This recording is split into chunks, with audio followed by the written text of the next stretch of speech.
Surprise, everyone! You thought you were only going to get one Brief Nerdy podcast this week, but if you thought that, you were sorely mistaken. We are back once again on a special Thursday episode, but not just a special Thursday episode, a special breaking podcast.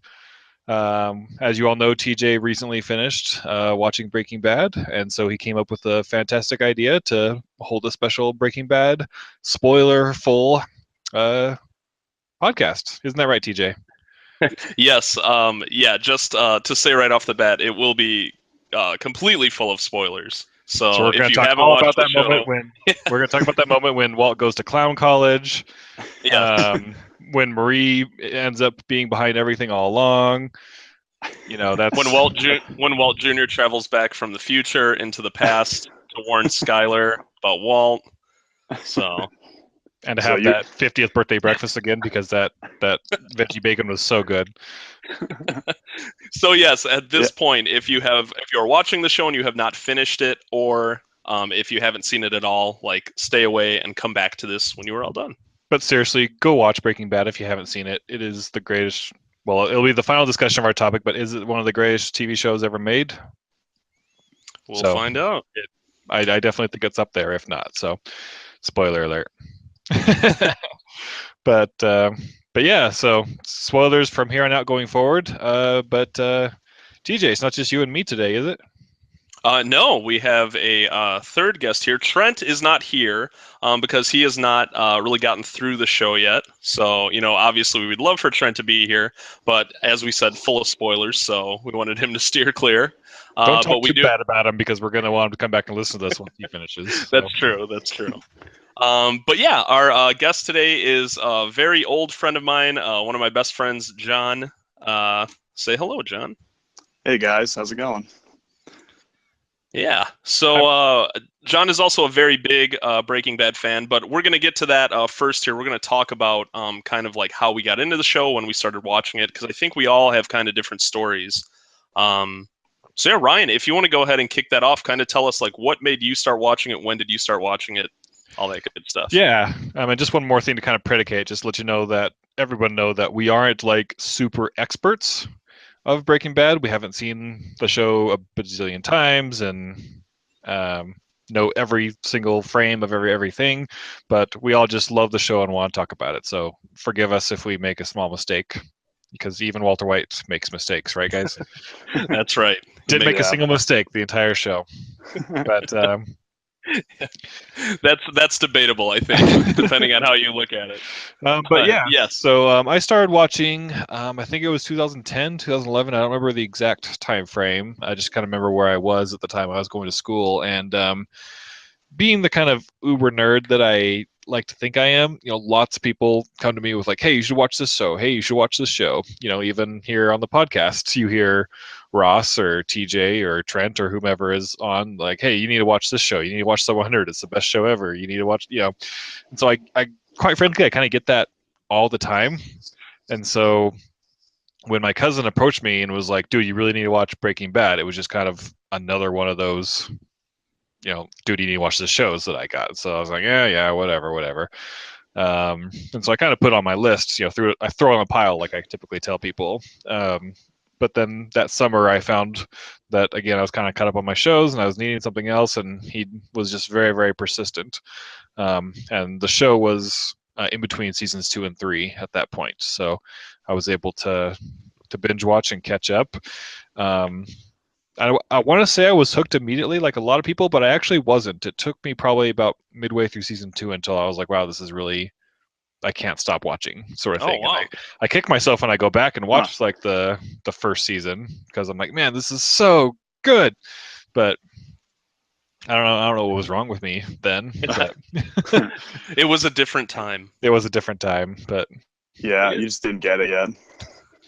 And I've since now hooked probably a dozen or two people on the show now. Mm.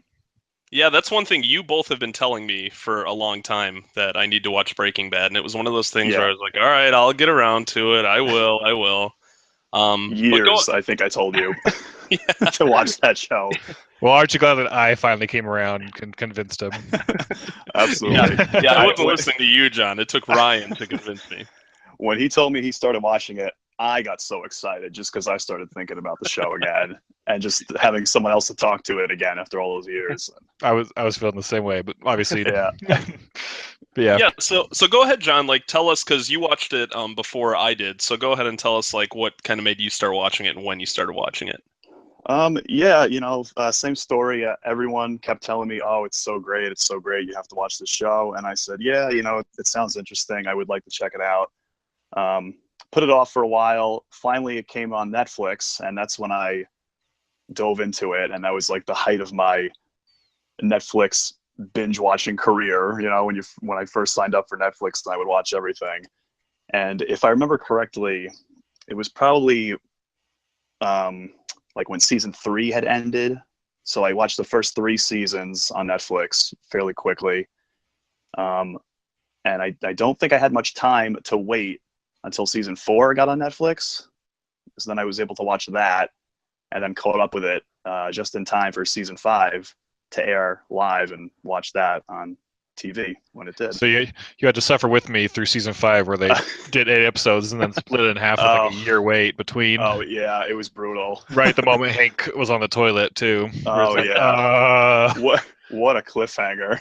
Yeah. Well, geez, you guys want to talk about like suffering? I mean, I watched it all on Netflix like recently, but it was like a 3-week period where my wife and I, that's like all we watched in our free time. As it should be.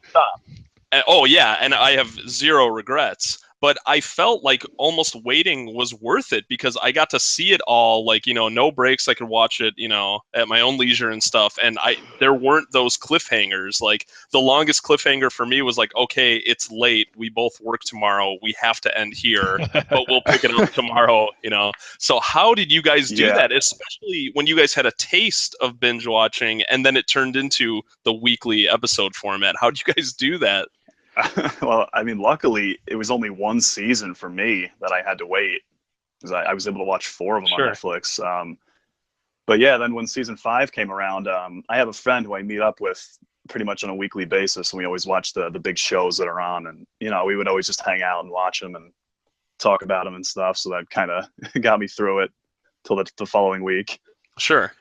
Yeah, it brings up an interesting discussion on watching any show week to week or binge watching it because just one thing I feel that the Netflix model, shows like House of Cards when they drop the whole season, as great as it is and how much as I love to have the whole season right there, there's a real missed opportunity. I think I mentioned it before on the podcast of discussing the events from week to week or trying to predict what's going to happen next with your friends, your family, your coworkers, the Reddit subreddit, whatever. And Breaking Bad was just a treasure trove for that. Sure. Because as most of the no shot, no single piece of dialogue or anything in that show is wasted at any point. And so the theories and predictions and discussions surrounding every post-episode release was just a treasure trove, in my opinion. And so that's what made it even more enjoyable. But it also just made every single new episode an event. I would throw a big, not really a party, but a big watching / bring food dealio. Yeah. Every single episode of the 5th season. So well, see, and that's so cool because like I had other friends that that did stuff like that. Like they were really excited every week when it came on, and even at the time they're like, "Oh, I can't believe you don't watch it." And I'll be honest with you, like just the basic concept, everything they advertised was, "Oh, Walter White, he has terminal cancer and he needs to support his family, so he starts making meth." This chemistry teacher, and to me, I was just like, "Really? Like, okay, I get it. That's cool, but I don't know. Can it really be that good?" And yeah, I definitely felt like an ass after watching it because I was completely wrong. It really is that good. Well, I think it's how everyone feels, to be honest. Right, John? Yeah, I was going to say, I think even the creator of it in an interview had said, like, on paper it sounds kind of silly, but, when you see it happening on TV, it's like incredible.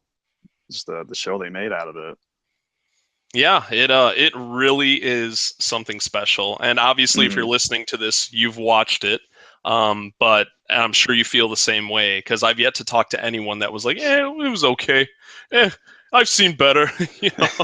Yeah. So, so I guess like moving on, like getting into topics. I mean, there's so much that we could talk about. It's really hard to pick like a starting point. So I'm kind of going to jump ahead a little bit because I think this is an appropriate time to ask this. Has this show changed the way that you watch other shows and movies? And like, if so, how? Like, do you guys feel that way? Like, Ryan, do you have any thoughts on that? Very affirmative in that matter, especially in watching Better Call Saul. But just because I know Vince Gilligan, but even when watching like other shows, like I mentioned on the podcast, I've been watching Mr. Robot nowadays, and I'm enjoying the show, but I also try to like analyze every single scene and look for the smallest details to help foreshadow or bring more meaning to um, what I'm seeing or what I'm hearing at that particular moment. And so it makes me really try to deep dive into shows and try to get more out of what the director's trying to tell us than I ever did before.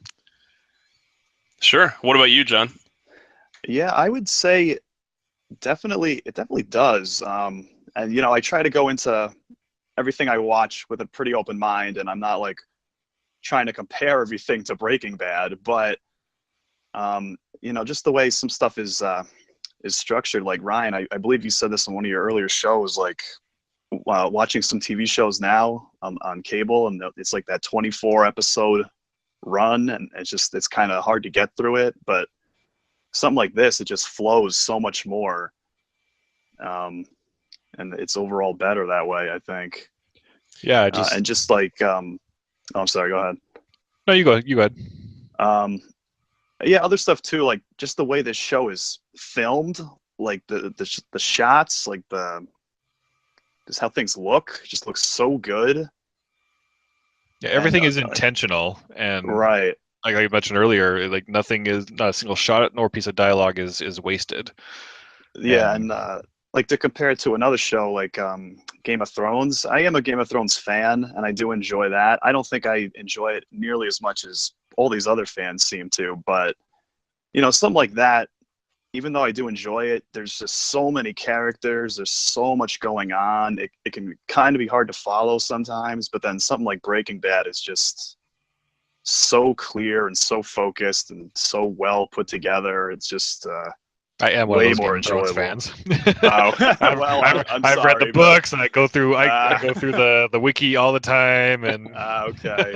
That's okay. I still would place Breaking Bad as higher on my list of favorite shows. I do like Game of Thrones, and I watch it every week with that same friend I mentioned earlier. We watch it and enjoy it, but yeah, just Breaking Bad is miles ahead for me. Yeah, and like I guess I do see other TV shows different. Now, I'm not saying that every show needs to have like the same format, needs to be like the same style and everything. It's not Definitely that, not. but right. Just the quality of it. I mean, maybe it's because I watched all of it, like I binged, the whole thing, no interruptions or anything.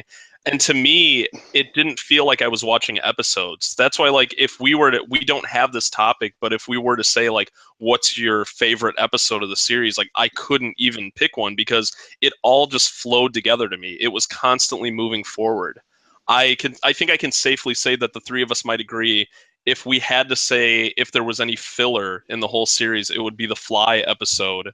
But even that has like a very key moment that really pushes, the story along. Yeah, but to have a show that's 62 episodes and only one episode is the only like arguable filler episode, like that really is like a feat to be proud of. Oh yeah. I haven't seen this yet. I've been meaning to watch it, but did you guys see that somebody out there edited a bunch of scenes of the show together and put it together in a 2-hour long movie? I started watching it, but then I don't know. Anytime someone does something like that, I'm always just like, okay, I'm just noticing all the stuff that's not there. So, like someone did the same thing. Someone did the same thing with like the original or the prequel Star Wars trilogy. It's like, oh yeah, you have all the prequels down to 1 2-hour movie. It's like, okay, well, I just noticed whenever like, oh, that scene was skipped. Hope that scene was skipped. So You're like, Jar Jar Yeah. didn't show up once. Yeah, and it's funny. I think I talked to you about that 2 hour like movie, John, but that was before I watched the show. So at the time, I'm like, oh, that sounds interesting. People seem to like it. But now that I've seen it, I'm like, no, like you can't do that Yeah. because every episode matters. Every episode is just full of stuff that's constantly progressing the story. Like you can't condense it. It's not the same experience. Yeah. did you guys? I'm sure you know, John, but you might not know TJ. But did you know that there is a Spanish version of Breaking Bad? I don't know what country makes it, but it's a shot-for-shot recreation of Breaking Bad. It's called Metastasis. No way. Yeah, I'll have to send No, you. I did not know this. You did not know this? Okay, I'll send you both No. the trailer and maybe a link in the YouTube. But no, they made the entire show shot for shot, line by line, but with completely different actors. And then it What? is native to again, forgive me, I'll have to maybe look it up, but for whatever country it came from, but in all Spanish. Wow. Colombia. Oh my It's- There you go, TJ. You can binge watch that one in 3 weeks now. Yeah. All right, well, I guess I got to put that on my to-do list here. Yep. First, So, I'll have to learn Spanish, though. That's probably important. Yeah. Yeah, no, I did not know about that. That's really neat. yeah, it's pretty Oh. exact same thing, scenes happening, but with different actors and speaking Spanish, obviously. Wow. Interesting. Yeah, so Metastasis, look it up if you haven't yet. Well, I wonder if their leading man is as good as Bryan Cranston. Probably not. Probably not. No. Nah, I doubt it. And isn't it amazing, like just how well he did in this role? I mean, it's kind of stating the obvious at this point, but Oh yeah. I don't know if either of you felt this. I know I didn't really care, but other people have tried to pitch the show too. They're like, "Oh, Malcolm's dad in a drama about drugs? No thanks."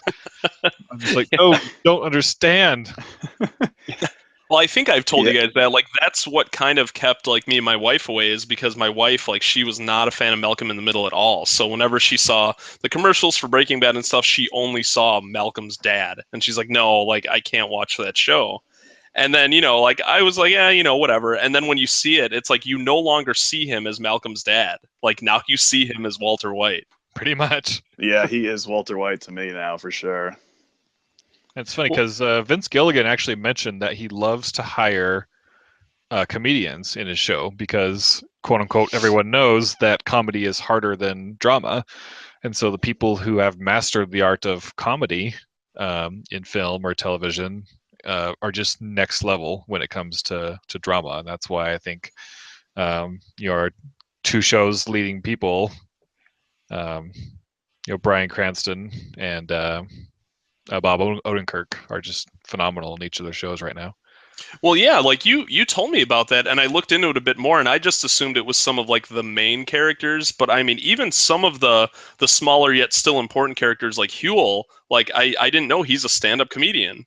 Yeah. So I mean, he really like took that theory and like just put it into practice with all of the characters in the show. I mean, not every single one, but yeah, quite a few of them. And I'm kind of glad, Ryan, that you mentioned Bob Odenkirk because I kind of left that out before. My wife and I, we've been watching Better Call Saul since like it premiered, and it was all because we love Bob Odenkirk. We've seen him in a lot of other like comedy shows, like Tim and Eric Awesome Show, and a lot of other stuff. So that's what drew us into that. And it's funny because now where Better Call Saul is in the story, it like lined up perfectly with where now that we finished Breaking Bad and we watched these like recent episodes and we're like, would we get the same amount of entertainment out of this if we didn't know these Breaking Bad characters that are all showing up? Because there's a ton of them coming into the show now. And it's like, we would have no idea who those characters were. And even thinking back early on to Saul, like Tuco is in one of the first couple episodes. Like, well, he's in early on in the first show. episode. Yeah, and the end of the first one. Yeah, he shows up. And I think he's around for like maybe 3 or 4 episodes, if I'm not mistaken. But even that, I'm like, okay, this guy's like a little over the top. Like, this is kind of silly. But now seeing him in Breaking Bad, I'm like, okay, no, I see him in a totally different light now. Before we move on there, should we set some ground rules for Better Call Saul spoilers? Are we going to be fully up to date on spoilers on that? I didn't even think about that. Well, I can't see us talking about Better Call Saul too much. Like, we can kind of give our thoughts on it, but we won't go into like the specifics. Okay. But I think it's pretty obvious that Breaking Bad characters are in that show. So that's as far as we'll go with that. But All right, cool. Yeah. good call out though. Uh, So I guess like since we're talking about characters, we could start with that. Like, who is your favorite and least favorite Breaking Bad characters, and why? John, why don't you kick us off on that one? Okay. I'll go with my favorite. My favorite's definitely Jesse. Now, which one is that? Not that not Fast and Furious, the Need for Speed star. Yeah, that guy. Oh, okay. Vin Diesel. Yeah. Yeah, there you go. Yeah, I thought he was neat. Yeah. Go ahead. I love Jesse. I thought he was great. Other than Walter, obviously, I think his character goes through the biggest change throughout the series.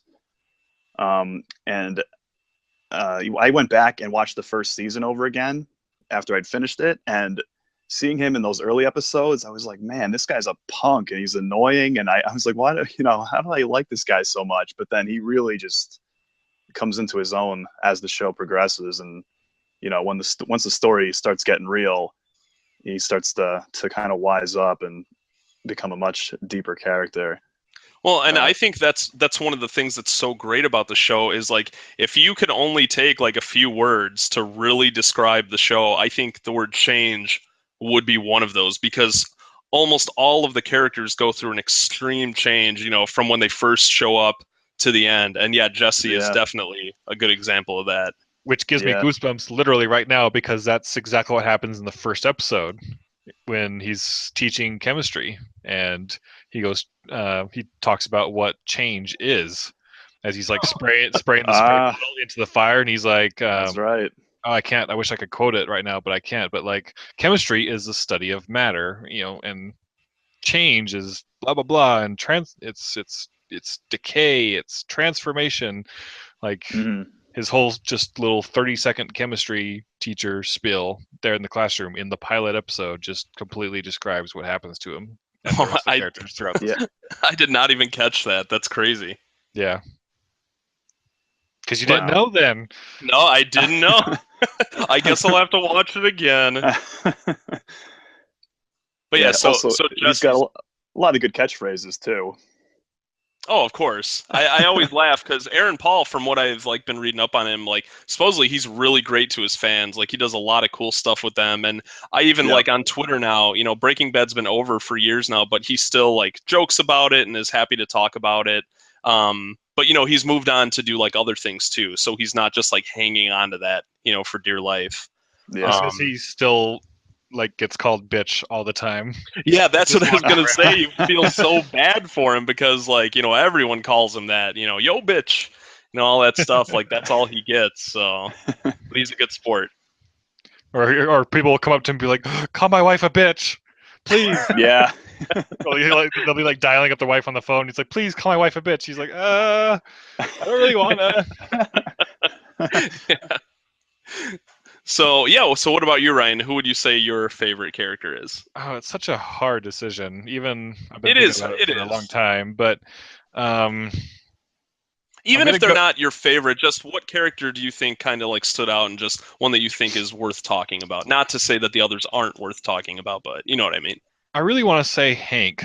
I feel that a lot of characters, obviously Walter and Jesse and other big characters like Mike and Saul and stuff like that, all have good moments, but I really think that Hank goes through one of the most unique arcs of the whole show, because he probably overall changes the least but learns the most.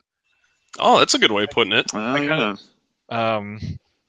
just, I mean, obviously in the pilot he's a little bit more of like a bully and kind of a dick in kind of ways, but even there, right before his end, he's just looking at Walt and he says, again paraphrasing, he's like, Walter, you're the smartest man I know, but are you too stupid to realize that we're already dead? Yeah. Yeah, sort of thing. And so, And see, like talking with like friends and family members about the show, like other fans of it, a lot of them don't like Hank. Like, and then especially, like, I can understand the first half, or before like Hank really starts like getting into this, and then ultimately finds out it's Walt. Like, Hank does kind of come off as like a smart ass and stuff, and really cocky and arrogant. But the argument I always had for that was, look at his line of work. Like, look at the people that he has to deal with on a daily basis. Not his coworkers, but like the criminals that he has to deal with. Like, you almost have to kind of take on that persona, even if it's not genuinely who you are. So, like, I don't blame him for acting that way. Like, yeah, maybe sometimes he takes it too far, especially with people that don't deserve it. But it seems like his coworkers do respect him, even though you think like, oh my gosh, they must all hate him so much, but they really don't. yeah. Hmm. Yeah, And I never disliked Hank. I just thought he was good. Yeah. And he just, some of his, I guess, weaknesses that are shown in his character are just, I feel, are a lot more real than some Yeah. of the other characters. Like, his real fear of watching that tortoise explode, and kind of using that fear to take his career down a notch, so to speak, to just so he'd be a little bit safer. Yeah. And just things like that. I really enjoyed watching his character in that manner, and I could see any of us acting the way he did, when he was bedridden and couldn't walk for a long time. Yeah. His rocks. I mean, his minerals. Yep. Versus characters like They're Skylar. minerals. And I know Skylar gets a lot of crap. She's like one of the most like hated characters on television that I know of. Yeah, well, one thing I wanted to mention about Hank, and then we can move on to Skylar because that's a really good like subject too. Okay. With Hank, you need to think that this whole thing that Walter started and like what Walter became, Hank, and correct me if I'm wrong, I think Hank was the only one close to Walt to find out on his own. Like, Hank made that discovery on his own through like all the work he was putting into, and when he found that book in Walt's bathroom, like he just started putting all the puzzle pieces together. Whereas everyone else in Walt's family, like Walter Jr. and Skylar, like Walt came to them and told them. They didn't find out on their own. I mean, Skylar, was wondering, she knew something was going on, but didn't know exactly. But Hank had to find that out. And I mean, can you imagine like someone you're so close with in your family, someone you just have so much respect for, and then everything just gets flipped upside down, like in that moment, and you just realize they are not who you thought they were. Yeah, and also he's just doing that right under his nose. I'm sure Hank felt like really bad about that. Oh yeah, because just all the lies that Hank has to get from all the criminals and stuff that he interrogates and and catches and all that stuff. And just I'm sure he hates lying more than anything. And then of course he finds out Walt's been lying to him pretty much about everything and right to his face. Yeah. I want to give a shout out to the show though, because a lot of us thought when that mid-season premiere or finale happened, and we know Hank knew that they would like draw it out, or he'd try to like work behind the scenes to try to kind of take Walt down, or it would be a while before they like finally butted heads, came to a confrontation. But then that very next episode ends with them in Hank's garage, and Hank just like closes the garage door. For sure. I totally thought that like that was the mid-season finale, and then Walt and Hank were going to confront each other in the finale. I was like, okay, now it's going to be building up to that. And then, yeah, like you said, next episode, it's like, no, they're just going to do it right now. Yeah, I didn't know when all that would happen, but I honestly, I figured Hank was going to go. I thought he was going to get too close after discovering that, and I knew things were not going to end well for him. And then Walt's just like reaction to Hank. Like, Walt just doesn't stand down. Oh, yeah. And what's that line? Do you guys remember the line? Tread carefully. Said? Yeah. He said, like, if I am who you think I am, don't you think you should tread carefully, or something to that manner? Oh my gosh, it's awful. And to anyone else, like if Hank found that out about anyone else, like any criminal, if he found him, like that would be it. And Hank, you could just see how torn he is. This is like the guy he's been going after, but it's also his brother-in-law. Like, it's insane. So as far as like one of my favorite characters that I feel like doesn't get enough credit is Walter Jr. Because when it's all said and done, Walter Jr. didn't really have any negative qualities. Like, he didn't really do anything wrong. He was just a good son. He was a good like nephew, to his aunt and uncle. He was always willing to help them out, whenever they needed it. Like, I specifically remember the episode where, Marie was trying to get him to come to the house once she realized what was going on, and she told him like, "Oh, I need help with my computer," and like, didn't even like bat an eyelash or anything. He's like, "Okay, yeah, I'm going over there to help them."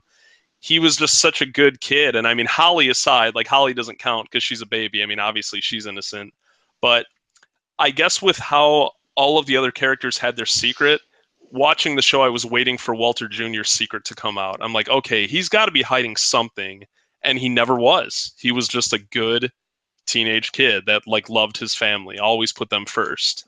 He stood strong amongst a ton of turmoil in his life. I mean, He did. stuff he knew about and stuff he didn't. He had to deal with, finding out his dad has cancer, and then finding, like his family having marital problems, and his dad buying him a nice car and his mom taking it away, and his dad disappearing, and just all the stuff that was in front of him, but he couldn't see. But then, also we knew that he had to deal with a lot of stuff that was happening, that he couldn't see.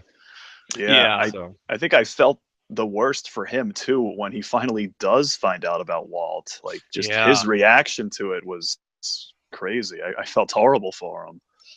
Well, the one scene I always tend to think about when I think about Walter Jr. is that scene where Walt takes his family to that hotel. Like, after they find out everything that's going on, he takes them to that hotel, and then Walter's outside sitting by the pool. And then, Walter Jr. comes to like talk to him, and he gives him that hug and stuff. And it's just like, he still cares about his dad. He's so loyal to his dad.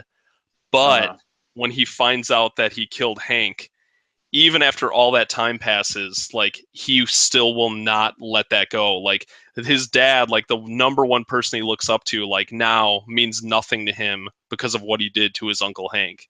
Like, the phone call when he secretly calls him at, Walter Jr.'s at school, when Walt's been missing for all those months, and he's telling him like, I'm going to send you this money, here's the plan, and Walter Jr. is just listening, and you're like, okay, yeah, I think he feels kind of bad, and then he just says like, you killed Uncle Hank. Like, why did you kill Uncle Hank? So just a really, really strong character. He probably had the least dialogue out of all the main like bigger characters, but I always felt like his dialogue really mattered, even if it was just something simple, half the time. Yeah, it definitely was an important role. Yeah. So Ryan, you brought up Skyler though, like the hate that Anna Gunn got for that role. Like, what did you want to kind of say about that? Well, I just kind of wanted to say that, how her and Hank basically reacted to negative things happening to them in their lives, and to where, more kind of in comparison to Hank, but Skyler, I think one of the reasons why she's such a hated character is because she lashed out in like all the wrong ways. Sure. Against our protagonist, Walter White, as much as a scumbag Walter is, and ultimately Skyler is usually in the right.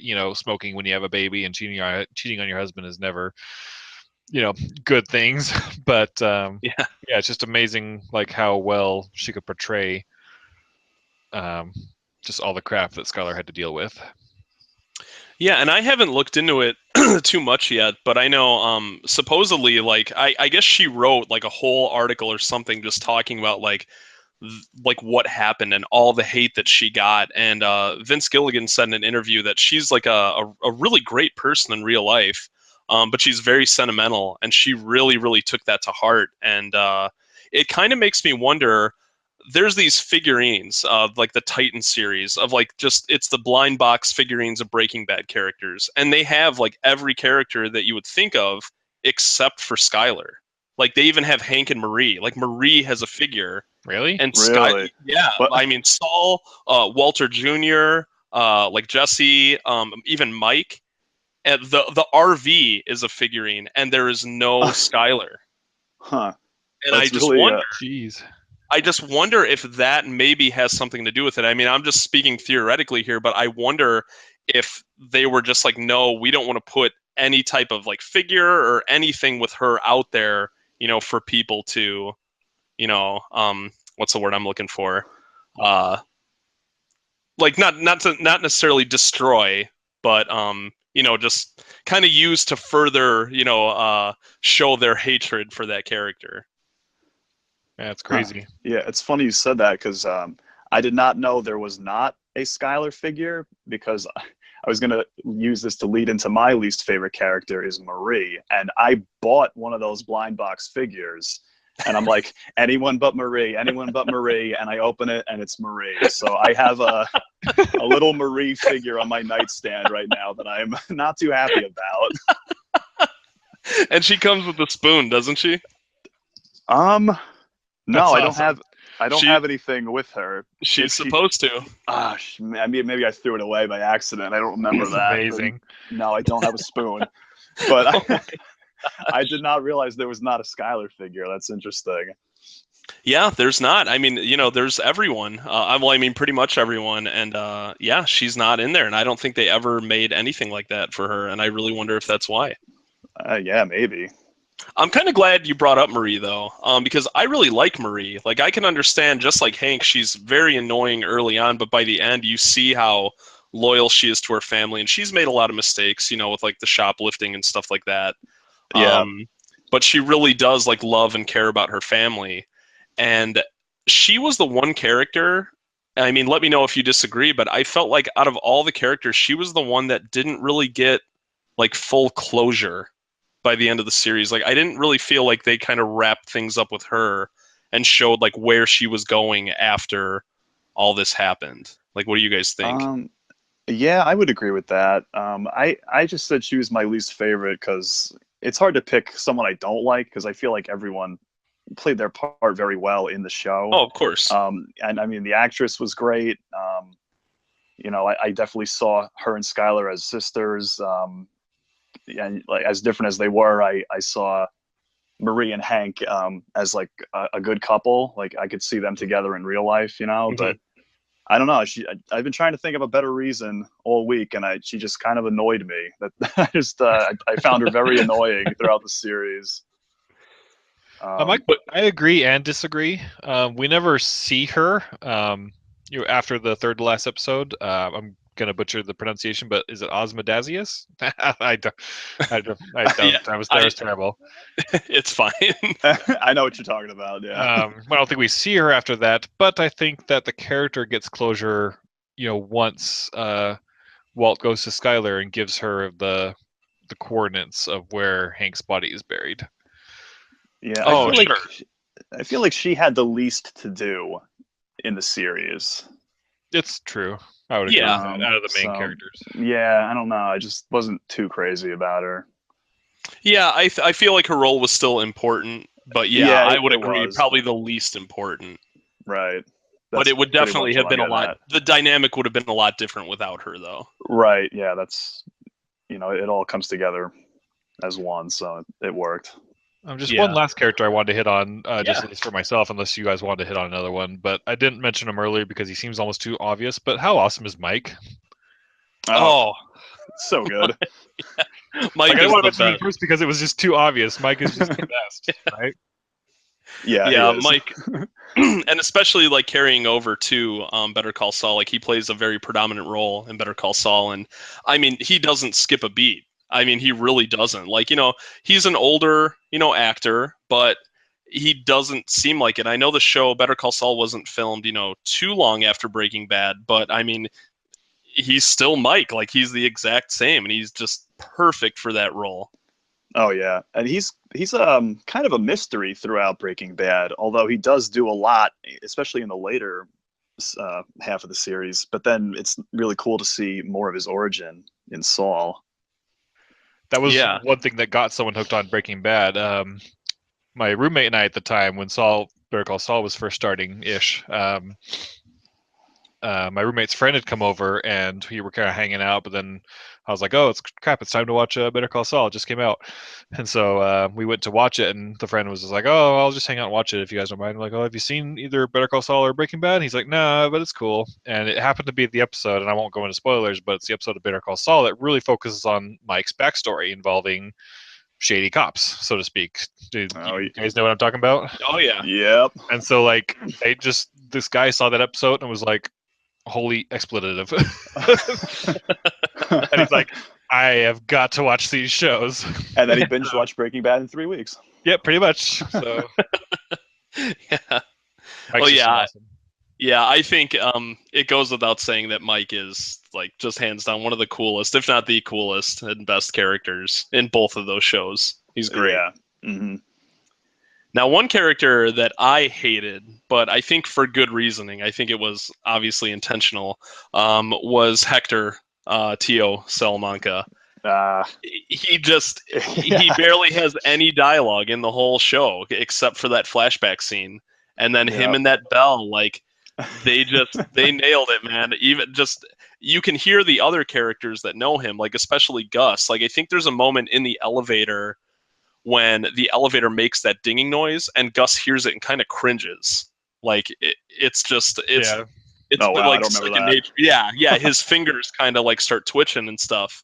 And cool. yeah, just whenever you hear that bell, it's like I can't hear a bell now without thinking of Hector. Like, yeah. And just his face, like when he would get angry, and obviously he can't speak, but he's just like, it's like his lips like quivering and stuff. You could tell like he just wants mumbling to say so much, and he's already saying so much without saying anything. It drove me crazy, but in the best possible way. Good old Hector. So yeah. But yeah, and he's another one. He plays a fairly decent role in Better Call Saul, and yeah, it's before the wheelchair and stuff, and it's really interesting to kind of see where that's going. I have some ideas. I don't really want to say them, Yeah. Because we said we weren't going to spoil anything with Saul, but yeah, that they're doing such a great job with that character too. Yeah. Yeah, definitely. So many good characters, and the fact that we hate some characters just as much as we love some just goes to show how great the writing and the actors were in all these roles. Oh yeah. So what about like moments in the show? Like what would you guys say are your most memorable moments that were like just shocking and like the hardest hitting moments? Like are there any that stand out for you guys? Like Ryan, do you have any? Well, why don't you start us off? I don't think you've started us off on one yet. Oh, sure. Yeah, there's definitely a few that come to mind. The first one on my list is when Ted Beneke is paralyzed. Like when he gets roped in all that and Skylar is trying to get him out of it. And he's just like, nope, I got all this money. This is going to dig me out of this hole, but I'm not too worried about it. I'd rather just buy another nice car. Like you kind of, you hate him, but you don't hate him enough to where you want to wish anything horrible upon him. And sure enough, something horrible does happen to him, and he does it to himself. It's still Skylar's fault, but he trips, hits his neck, and he is paralyzed. And then Skylar goes to visit him in the hospital, and it is just a very shocking sight. Like it just kind of gives me the chills just thinking about it, like because you see her reaction first, and it's something bad. You don't know if he's dead, but you're like, okay, well he has to be alive because she's going to see him. And then when they show him, like his head shaved and stuff, he's in all that like the metal like brackets and stuff and the cast, and it's just like chilling just to think about. Yeah. Mm-hmm. Man, I can't pick one. I have like three in my mind. It's just like probably the first big one for me is when Jesse just wants revenge on those dealers for killing that kid. And he starts just approaching the car, and he's going to just do something really, really stupid and pull out a gun. And then just Walter with his Aztec out of nowhere just freaking crashes into him, walks out of the car, caps him in the head, and says, "Run." And then the episode ends. Ryan like, stole what? mine. That was the first one I was going to go with. Yeah, that was an amazing scene. Well, not to get off onto a tangent here, but I think we do need to give a shout out to that Aztec. Because that car, like, I did not think that car would stick around as long as it did. And then they even give it, like, the nice farewell where he sells it to that auto mechanic for, like, $50 or something. Yeah. I forgot about that. I have a fond memory of Aztecs because when I was in high school during, like, my driving class, those were the brand new cars that our school got specifically for, like, the driving classes. So they were like making a big deal about it, saying, "Oh yeah, these new Aztec cars, like they're great cars, they're really safe, and they're like the future." And yeah, they were just big, clumsy looking, awkward cars. But now I have like an even further like appreciation for it because of the show. And I read that Yeah. color, like that green color, doesn't even exist. Like they custom made that color of that car for the show.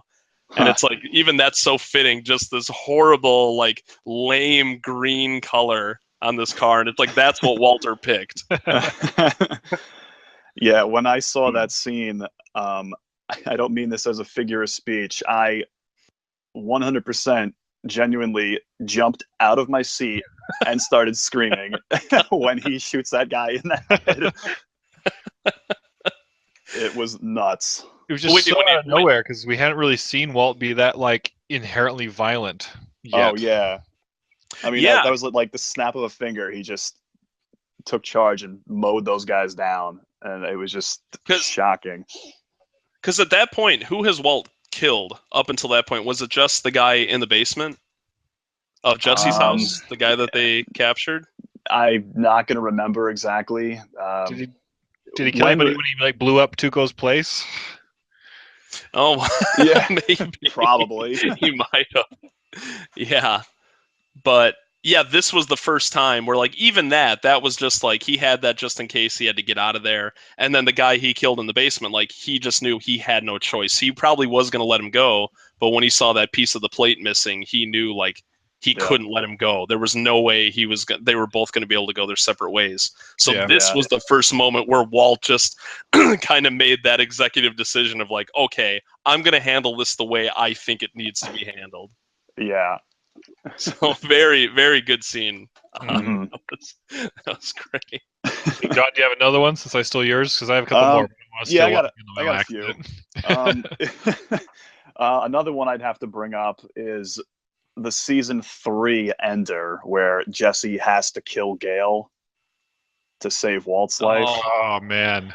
I mean, every episode of the show is well paced and it flies by, but I specifically remember watching that one, and the episodes are 45, 50 minutes, and I thought that was the quickest 50 minutes of my life was that episode, and it ends right there, and I just was like, what? That's it? It's over? I couldn't wait for the next one, and that's when I had to wait for season 4 to start. But luckily it was only a couple weeks, if I remember correctly. But yeah, that cliffhanger ending was great, and just seeing Jesse hit the expression on his face and how he's crying at the door, just he knows he's got to kill this guy. Oh man, it was great. Yeah, and the way they shot it, you don't know for sure if he even killed him or not. Yeah, that's right. Mm-hmm. Like you don't know. And see, like I know we've already talked so much about cliffhangers, but this show, the way the show did cliffhangers, they all like felt like they really had a purpose. It wasn't just, I mean, the whole point of a cliffhanger is to leave you, like on the edge of your seat, like wanting more. And these definitely accomplished that, but they weren't only for that purpose. Like they all made sense in the story. And then like you mentioned earlier, Ryan, they don't like lollygag. Like the next episode, like the season opener or the following season opener will always like get right into it and kind of, resolve that. You always hate to see Vince Gilligan's name pop up. You're like, no! Yeah, that little second of silence and the episode's done, and then his name pops up. Yeah. Even just the little I'm sorry. No, go on. Just the little bit even leading up to that scene where they got Walt captive and they call him up on the phone and he just yells across the room like, Jesse, you gotta kill him, you gotta save me, they're gonna kill me otherwise. I was like, oh my god, that's insane. And that standoff is just crazy. And just poor Gale. Yeah. I felt like we knew him but we didn't know him. Like you just feel so bad for the guy, and you see his apartment, like he just likes what he likes. It doesn't seem like he's really hurting anyone. I mean, yeah, like he's, cooking meth that affects, I know, but he was such a nice guy though. Yeah, that but I guess he had to go. Walt said he had to go, so he had to go. Yeah, what Walt says goes. That's Makes you wonder if we're going to get any of his backstory in Better Call Saul. Yeah, it really does. That's a Ooh, good yeah. point. Because I think Gus talks about like he has a history with Gale, right? That's not the first time he's worked with him. I believe so. Yeah, I can't remember, to be honest. But Yeah, I think he mentions that. I think he says like he knows Gale from something. I don't know, but yeah, I guess we'll see. I think out of all the moments in the show, the one that really, really had me like on the edge of my seat while it was happening was the knife fight between Walt and Skyler, and Oh, yeah. kind of Walt Jr. like in their home. Yep. That like I mean just the choreography and stuff, like I don't even know how you choreograph that between like a scene between like a husband and wife. I mean and Skylar, I feel like she had every intention to kill him at that point, and he just wasn't going to let it happen. And oh, just like so like it almost didn't even seem choreographed. It almost just seemed like, all right, Anna, just try and kill him. Pretend like you're gonna kill him. Just really try to do it. And if you slip up and fake kill him, we'll just start it all over again.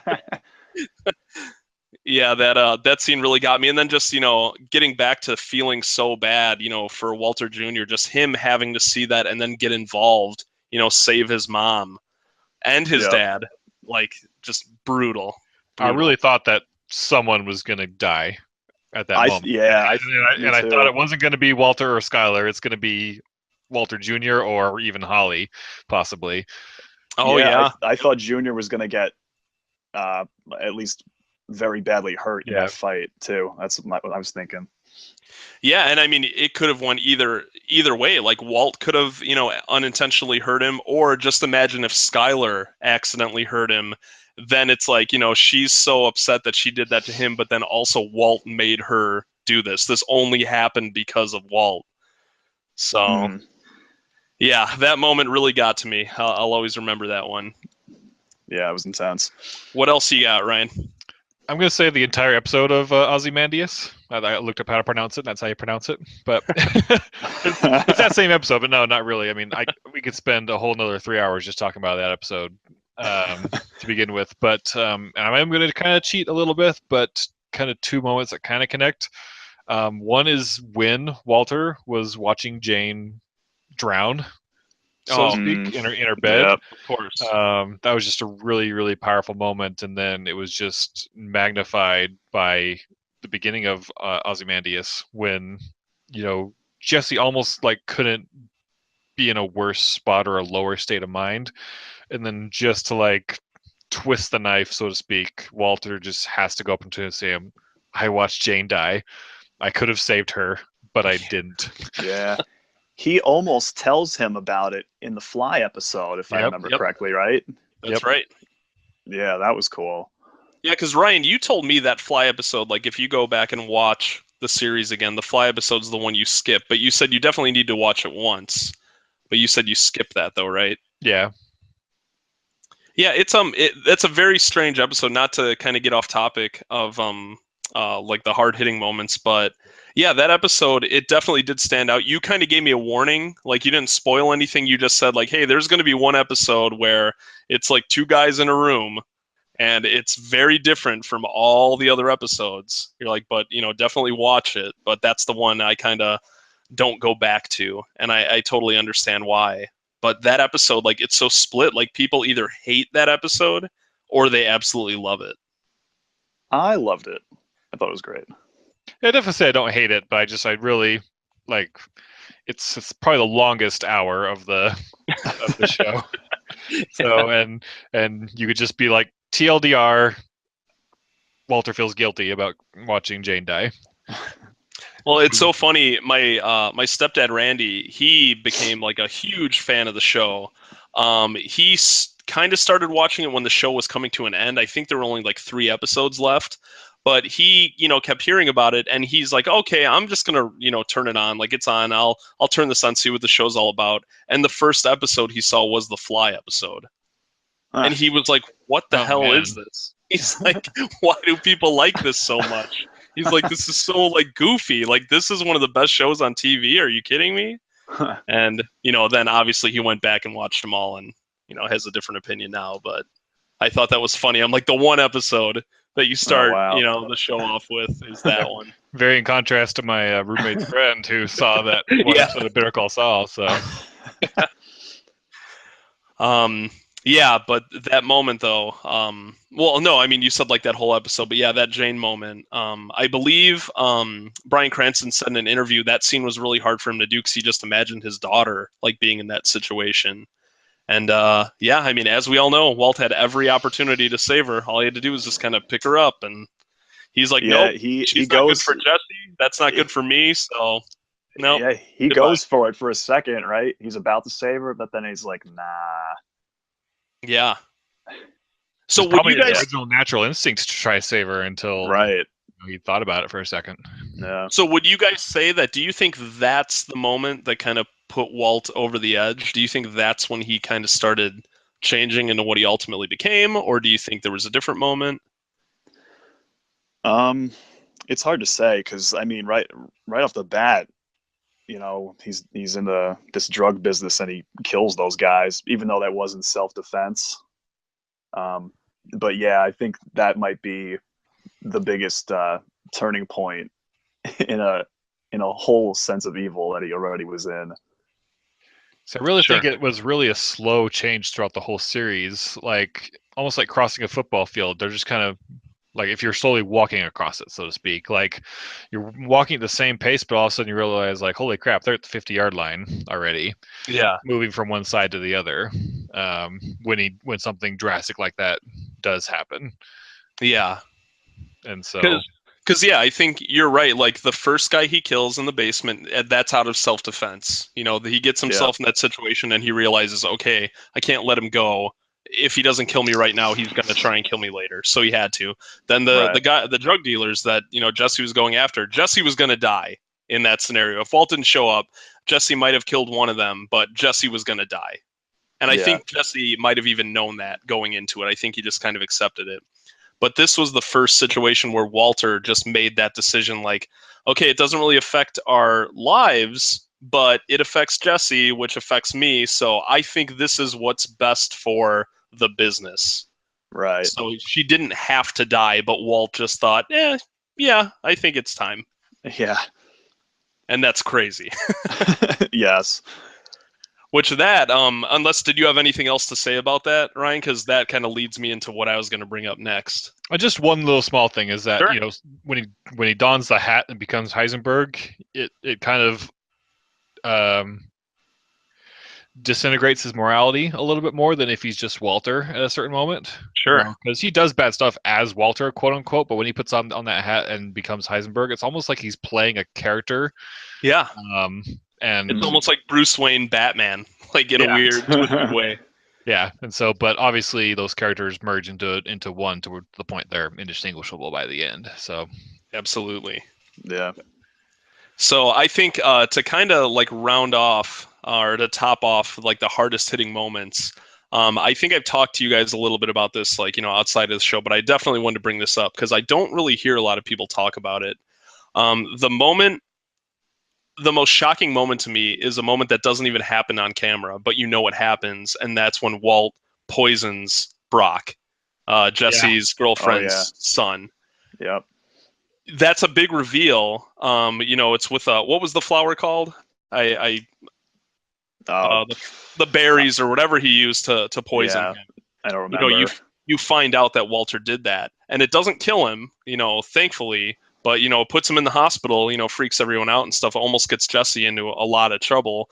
But that was another time where Walt said, no, I need to get Jesse back. I need him to focus on me. So this needs to happen. And now he's, going through, he's going to get that by harming a child. And I think it was before that where they were really against Gus. They got angry with Gus because of that boy that he was using to peddle the drugs. Am I right? I think I'm. Yeah, I think that's what led into the attack with the car. Yeah, and it almost makes you think Walt was against it, and it's like, well, was he really against it, or in Walt's mind was he going, oh man, that's a really good avenue to take. I'm gonna try something like that. Yeah, kids can be really effective in swaying someone's opinion. I actually don't think he was that insidious, I think, at that point. I think, killing a child, that Mhm. you've basically trained to be your drug monkey, so to speak. Mhm. And then in Walt's mind, I'm definitely not justifying this behavior, but Sure. in Walt's mind, it's like, I am a super smart chemistry teacher. I know the exact dosage. This is gonna, make the kid sick, but he is gonna be perfectly fine, and that is acceptable. Kind of Sure. thing. And so in his mind, it was justified. The ends justify the means. Whereas, I think straight up killing a kid at that point wasn't to him. Sure. And that's a really good point too. And like I mentioned, it's off camera. Like you don't see it, but you know what happened. So in my mind, I kind of imagine Walt confronting this kid and not necessarily secretly doing it. I can almost see Walt like telling him like, listen, kid, I'm going to make you really sick. You're going to be okay, but you're going to get really sick. And if you tell anyone about this, I'm going to be very angry and I'm going to come back. And, maybe even like, he maybe even told the kid he's going to harm his mother or something. I Because always later imagine on, it more subtly to where the kid never even knew he Yeah. was poisoned. now see, you would think that, but there's two scenes later on in the series where Walt meets, quote unquote, meets Brock for the first time. Well, he meets him twice at I think once at his house and then I think maybe at Jesse's house. And that kid is a very quiet kid. He doesn't say much, normally, but he gives Walt a couple looks like he's terrified of him. Yeah, Like he already knew who he was.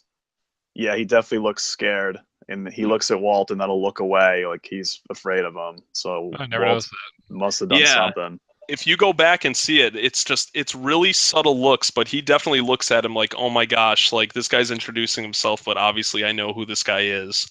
So that's why I don't think he just subtly, or secretly did it. I think that kid knew and seen Walt before. Crazy. Yeah. And it's crazy. It's so like just chilling to even think of that. Yeah, when And the fact that Walt felt like he could take that chance, because I think you're right. I don't think he had the intention of killing him. Like you said, he knows what he's doing. So yeah, perfect dosage. Ultimately he'll be fine, but you really don't know for sure. And that was a chance Walt was willing to take. Yep. Kind of a funny side note. Around the time that episode airing, the internet was kind of going a little crazy, trying to like with the ricin and the cigarette and stuff like that. So people were like using their Roombas to try to get them to like pick up like bent or broken cigarettes to kind of prove some things were true or that this theory could be true, stuff like that. So I love how the Roomba almost became like a character in the show. yeah. It showed up in so many episodes, and then it actually had a purpose later on. people were like, Roombas can't pick up cigarettes. See, here's lots of video proof. So that's good. How Jesse finds out that he poisoned Brown. It was fun. Well, John, did you have something else to say about that? Because I have something I thought of too that's kind of getting off topic. About the Brock thing? Yeah. Yeah, I was gonna say, I don't think it was Walt's intention to kill him either. He did not want to kill this kid, because when Jesse does tell him that, oh, Brock's okay, Walt has this huge sigh of relief. He's like, oh, thank God. Like he was really, really worried, more so than you would think. But just because he did that to this kid. And, he'll do whatever he's got to do. But obviously, I don't think he wanted to kill the kid. Sure. Yeah, well, even so, just him taking that risk, like... Yeah, I know. It's nuts. That's a big risk. Yeah. But thinking of what you just said, Ryan, about like how people tested the Roomba, the crazy fans were like, wait a second, we need to try this out. Hey, this won't happen. What are you doing? This will never happen. Come on, this show, you guys think of everything, and you didn't think of this.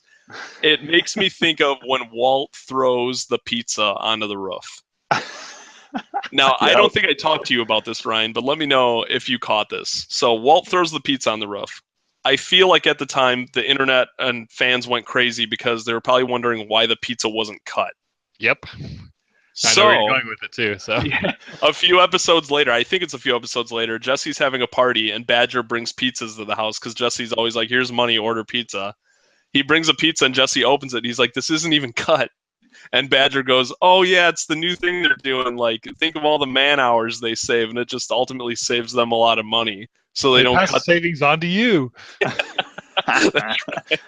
So I'm like, I wonder if, because I think, correct me if I'm wrong, Walt throwing the pizza on the roof, was that in the script or did Bryan Cranston improvise that? It was in the script, and he did it on the first take.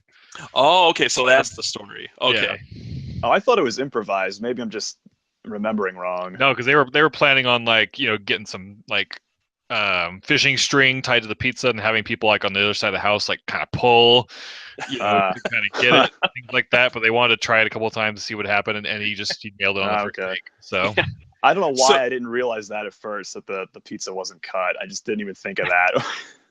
So do you think that was like that part with Jesse having the party and Badger saying that, do you think that was originally planned, or do you think they got a lot of like backlash from the fans or fans asking why that pizza wasn't cut and they kind of put that in there as like a little how many side thing? later was it? Because I mean, if it was just like 2 or 3 episodes later, then it wasn't. But if it was more than a half season or the next season, then I think it definitely was. I'm not 100% sure. I thought it was maybe only like 3 or 4 episodes later at the most, but yeah, I'm not 100% on that.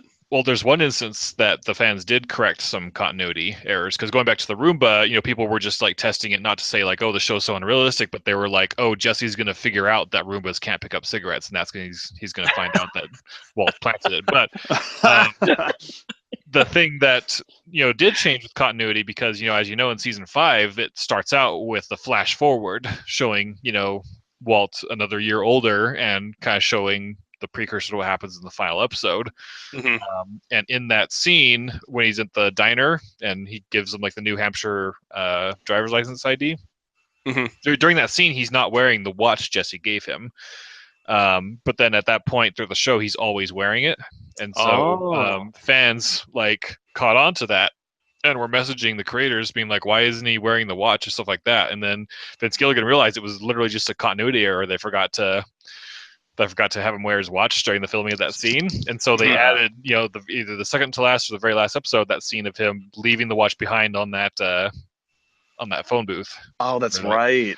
Oh, yeah, I forgot about that. So that he wouldn't be wearing the watch later on the scene. So there are instances of that happening and them filling in those mistakes that they made. So I wouldn't be surprised at all if the pizza was like that too. Huh.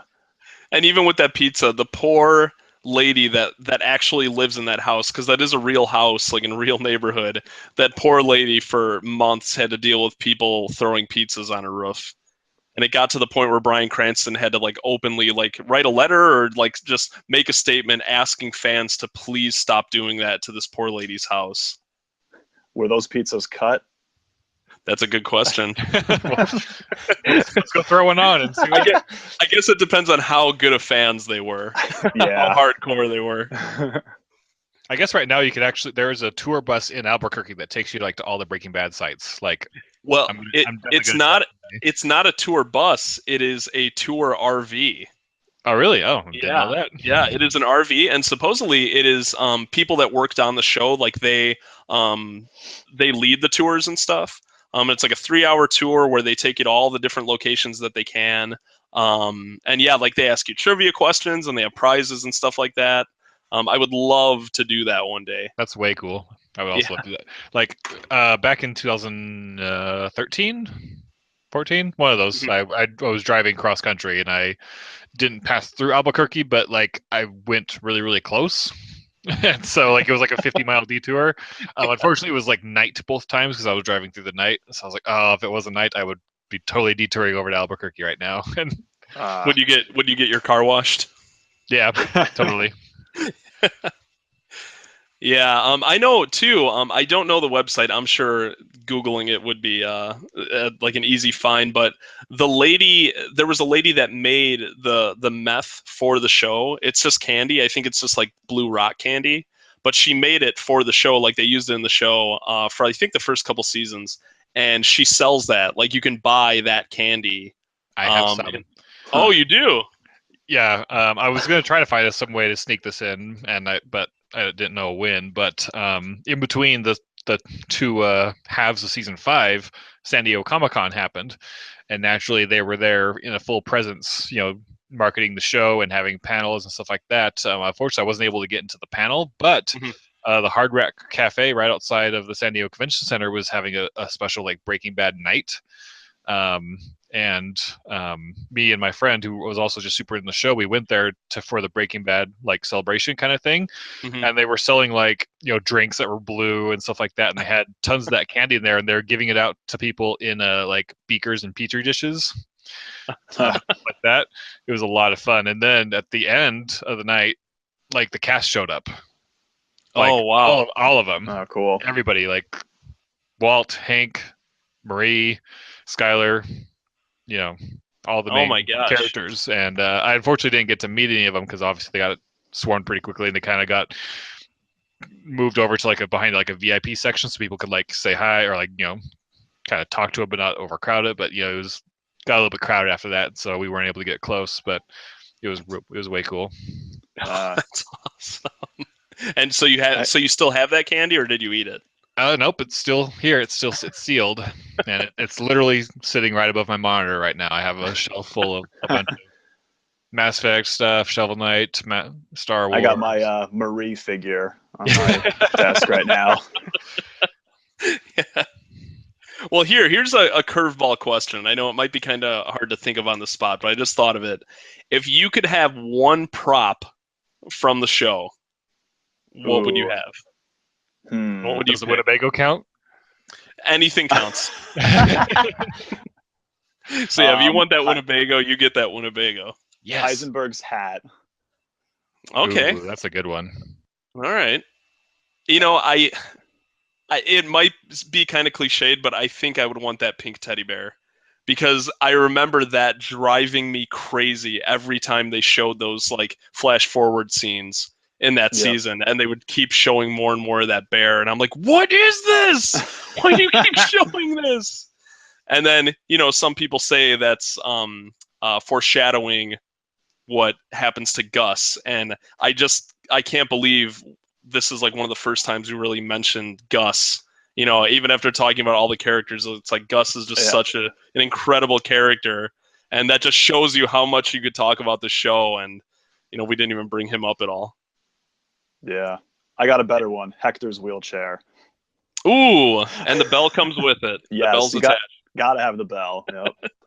I was thinking the book that Hank reads on the toilet. Ooh, that's another good one. Ooh. Well, John, what were you telling me about Walt Whitman? I know you had like an interesting fact about that. Yeah, I think there's just like a lot of comparisons you can make between the poet Walt Whitman and the character Walter White. It's probably a lot to read up on, but I just remember a lot of similarities between them. Like the name, obviously, for one. Mm-hmm. There's the book with the poem that Gale gives them, and I just remember reading a lot of little things. Like I remember at one point, Walt Whitman was a teacher as well, and he was not happy with his job, and he left it. Mm-hmm. I think he also has a brother named Jesse.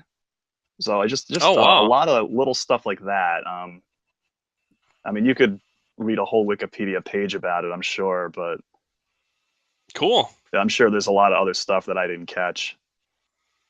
Oh yeah, and I know you didn't know like too much about it, but yeah, I just remember you saying that there's a lot of similarities between those two. So yeah, I'd love to look into that one day. Yeah, I mean that whole poem book that Gale gives them kind of sets that off, I'd say.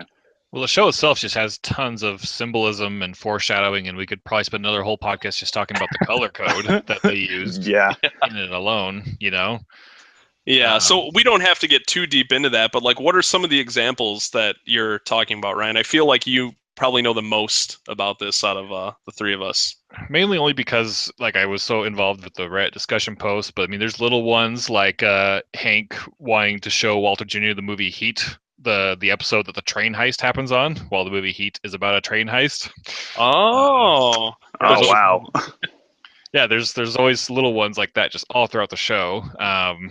And maybe when the podcast is done, I'll talk about all the ones I have for the Better Call Saul current season. But one that I didn't read about or catch or anything like that because it was in season 2, and that was when I was just, I binged the first few seasons, so it wasn't part of any discussions. And so when I went and I watched it again for a second time, and it happened, like it floored me, because I didn't see it coming and I hadn't heard it discussed ever before. But there's a moment when Jesse and Jane are dating, and she wakes up and she walks into the kitchen, and Jesse's cooking breakfast for her. He was going to try to surprise her, and so he's kind of in the middle of cooking breakfast. And he's like, "I didn't think you were going to wake up." And then she says, "What, like ever?" Oh yeah, that's right. Wow. Like it's just like it just hit me over the face when I'm like, "Holy shit!" Well, then I think there's even more of that. Jesse and Jane go to that museum that she always talked about, and then they're in the car, and Jesse says something to her really sweet. And she's like, "Oh my gosh, that's so sweet. I think I'm going to throw up in my mouth." Yep. Yeah. It's like, oh no. And then the obvious one is when, Jesse's getting high, she tells him like, "Oh no, sleep on your side, in case like you throw up." Yep. And then you take it, a ton of steps further. And there's even a scene where Skylar and I think Marie are putting Holly to sleep. And they're like, oh, "Okay, she just ate. Make sure you put her on her side in case she spits up." And it's like, oh my gosh, this is just brutal. Wow. Yeah. I think the foreshadowing that probably is the most memorable to me, because I have looked through some of that stuff, but the one that really sticks with me is the titles of some of the episodes. I think that was season 3, or maybe it was season 2 with the plane crash. Was that 2 or 3? 2. I believe that was 2. Yeah. 2, and then 3 is where you kind of they go into it further. But in 2, there's 4 episodes, and those 4 episodes happen to be the episodes that kind of show you the black and white flash forward with that damn pink bear.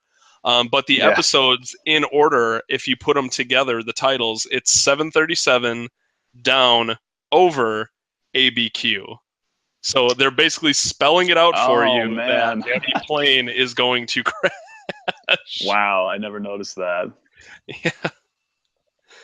So, are there any of that you have, John? Any foreshadowing or crazy color things or any of that stuff? Yeah, I got a couple. There's one early on. Remember when they get stuck in the desert, their car won't start, and Jesse's it seems like a throwaway line, like a stupid, goofy line that Jesse would say, but he's like, "Can't you like build a robot or something, or build a battery or something?" And he's like, "Jesse, that's it." He goes, "A robot?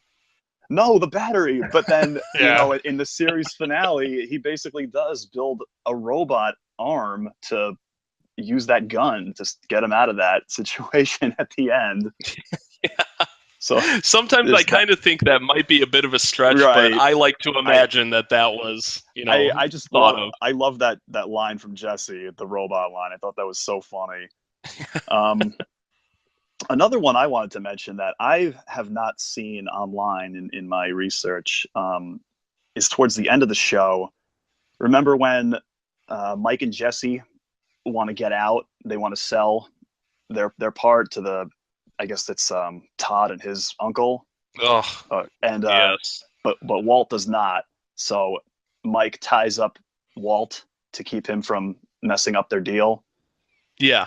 Walt burns the handcuffs off or whatever, or the wire that's tying him up. He burns it off his wrist, so he's got a bandage on his wrist. Yeah. Then there's a really good shot of them driving, and Walt's in the car. They show the bandage on Walt's left wrist, which he got from Mike, and they show the watch which Jesse gave him for his birthday on his right wrist.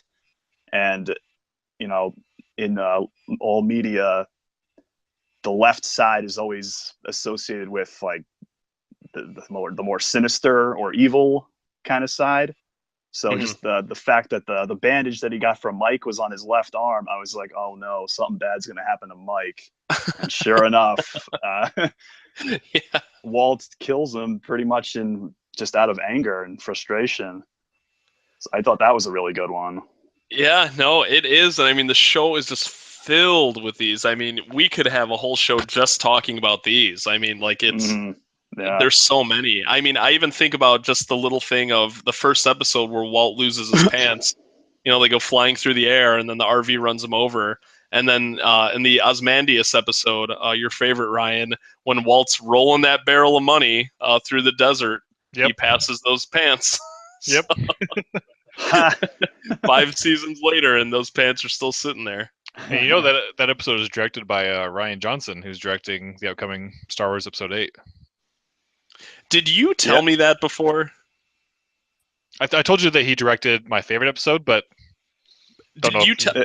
Yeah, me and TJ could not figure this out when we were discussing it the other day. I probably shouldn't even waste time on the podcast talking about this, but I'll mention it really quick. I thought John told me that. I thought John said that episode was directed by that director, and I remember telling my wife, and she's like, "Oh, that's cool." And then when I told John later on, "Oh yeah, you told me about that," John's like, "I didn't tell you that." So, and then I look back at our text conversation me and you had, Ryan, and you never said that to me, and I'm like, where did I hear this? How did I know this? And now you're telling us again, and yeah. I may have told you on a podcast or something like that. But I think I tried to keep it vague so you wouldn't be prepared for it. But I told you that my favorite episode was directed by him, and then probably when I told you that Ozymandias was my favorite episode. Yeah, maybe. But, But the last any one others? though is Oh yeah, go ahead. Takes on the character traits of those he kills. Yeah, so I saw a little bit about that. Kind of go ahead and explain a little bit more about that, or give some examples. Well, I mean, his first kill was Crazy 8, and in the second episode of the show, he gives him a sandwich, and he immediately rips off the crust. And then later on, we see him making himself a sandwich, and then Walt cuts the crust off his sandwich. Because I think Walt says that to him. He gives him the sandwich, and he sees him taking the crust off, and he's like, "Oh, you don't like the crust." Mm-hmm. So then that's when Walt cuts it off. But yeah, that's right. Walt does. Wow. Cut that off. After he kills Gus, and at some point Lydia comes to him at the car wash, and she's all trying to talk business with him, and he just is basically acting like Gus did at Pollos Hermanos, just being like, "Oh, how can I help you today, madam?" Kind of just very stern in his business place, even though there was not a single person around. And Lydia's like, "What are you doing?" And he just kept doing that. Isn't that also when Walt starts dressing a lot nicer too, like Gus did?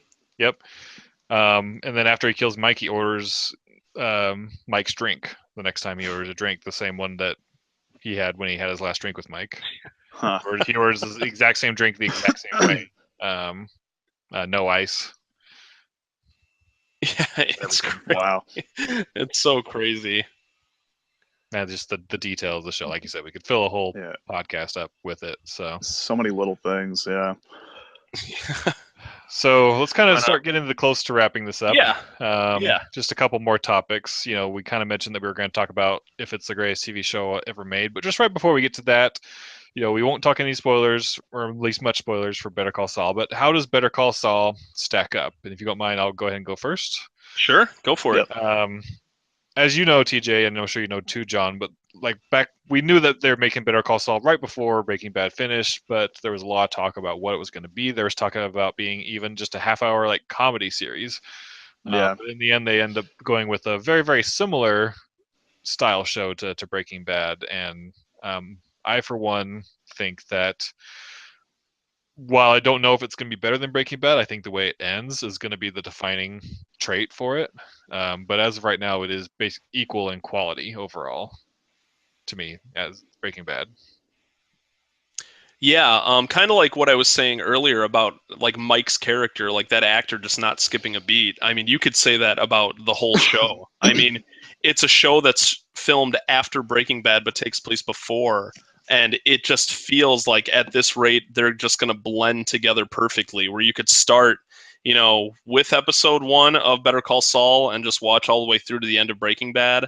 But it is kind of cool seeing Breaking Bad first and then going back and knowing a lot of the characters that show up. But I know, Ryan, you said that was interesting. You didn't really know anyone that watched Better Call Saul first. Yeah. And then went into this. And yeah, I mean, I could definitely see the advantages of doing it either way. At first, I was like, oh, I'm kind of happy with how I did it. But now I can kind of see recognizing these characters would be a lot of fun. But then I guess you could argue you'd have that feeling when they show up in Breaking Bad, like, oh, I know these guys from Better Call Saul, and now here they are in Breaking Bad. So Yeah, it kind of could go either way, and I think it kind of happened perfectly for you because of what's happening right now in Better Call Saul. You know, the stars aligned perfectly. Yeah, I don't think you could have timed that better, to be honest. But I think with just some of the ways that like Better Call Saul is filmed leaves a lot to be desired if you hadn't seen Breaking Bad first. Like the end of, I believe, the first episode when like Tuco like pops his head out, looks, and then the door closes, and then it cuts to credits. Mm-hmm. Oh like, yeah. Like I'm sure. I mean, you already said you thought Tuco was a little bit over the top, but you're just like, okay. Somebody has them, I guess. So, whereas everyone who was a Breaking Bad fan was like, wee! Their own little squeaky there. So. Well, I already am looking forward to going back and rewatching Better Call Saul, and that'll even be kind of interesting watching them all, kind of back to back instead of having to wait every week. I can really, take it all in. I'm sure you were also really confused at the scenes where Saul has a mustache. Oh, yeah. Yeah, I was like, all right, I'm just going to assume that this is taking place later, but I have no idea, like, how much later or anything. So, yeah, it was confusing. I can't wait to see what happens with that Cinnabon. Yeah. Did you laugh when the Cinnabon line came up at the end of Breaking Bad? Oh, my wife and I were dying. Especially how he words it. He says, like, best case scenario, I'll be managing a Cinnabon in Omaha. And that's his best case scenario. Yep. That's why I was so happy when the pilot happened and it showed that scene. It showed a Cinnabon and everyone's like, ah! So good. So what do you think, John? What do you think about Better Call Saul as a whole so far? I definitely think it stands on its own. It's on par with Breaking Bad. The quality is just as good. I remember, they announced it very soon after Breaking Bad had ended, and I was a bit worried at first. I thought, oh man, like just let it be its own thing. But episode 1, I was right back in it. I was hooked, and like I said, the quality of it was just very high. I love it. I think it's great. Yeah, Jim. Yeah. I mean, Jimmy or Saul, is just. Right. I mean, they're all great characters. Like I love Kim, his partner Kim Wexler and stuff. But I mean, they're all great characters. But yeah, Saul, Jimmy, like just probably one of the best characters in television. It is cool this one because it's kind of like almost like 2 shows in a way. You got like this whole Jimmy McGill story, and then the Breaking Bad origin story, and then they're kind of intertwining here and there. Sure. But yeah, it's so good. I think it's great. Yeah. I'm sure that they will wrap it up in a way that will make everyone happy. I'm not doubting their ability to do so. Yeah. They said they might even have the timeline go into Breaking Bad's timeline, where you might see the same-ish scene twice, but then when like Saul leaves Walt's house, you'll more happen with them there. They said they don't know if they'll do that yet, but they said it might happen. Huh. And just maybe have like one season go through the entire events of Breaking Bad, and then the season after that, goes to the world. It's all just just them, just like, oh, this could happen, but it just depends on how successful the show and how long it goes, and if it doesn't get canceled, obviously. I doubt that'll happen. I don't think it will. Yeah. I don't think it will either. But so I guess the big question I have for both of you is: do you think Walt and Jesse will ever show up, even if it's just for a quick scene, just a quick cameo? Do you think it will happen in Better Call Saul? I think somehow, some way, yes, they will. I don't know how they can pull it off, but I would be surprised if we didn't see them in some fashion. Walt is still a wild card. I still think it's yes overall, but I think Jesse's a little bit more likely, simply because Jesse's the one that's like, you need a criminal lawyer. Yeah. And then he knew Saul by name, if not by reputation. That's one of my favorite lines in the whole series. No, we don't need a criminal lawyer. We need a criminal lawyer. Like, so good. So good. So yeah, you kind of wonder if they do have any history. I can't remember specifically if Saul kind of introduced himself to both of them or if it was mainly more for Walt. But yeah, that I think you're right with that. I don't know for sure if Walt will show up, but I'd be really surprised if Jesse didn't at some point. Yeah, I think Jesse is more likely, but I wouldn't be surprised with either of them.